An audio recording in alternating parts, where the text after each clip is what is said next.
السلام عليكم ورحمة الله وبركاته. النهاردة مع قصة رومانسية جميلة جدا، قصة شاب مصري حب بنت أسبانية.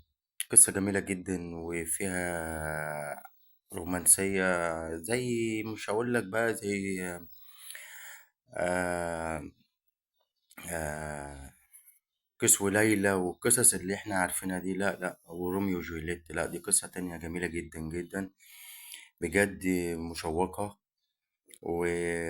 وتتبسطوا منها جدا جدا. إن شاء الله بإذن الله الفيديو كامل نشوفه على قناتي. كل يوم حكاية، سعيد زيكو، ويا رب يعجبكم. كل سنة وانتم طيبين، وما تنسوش ولا تبخلوا عليا بالاشتراك في القناة واللايك الجميل والكومنت الأروع. سلام عليكم ورحمة الله وبركاته.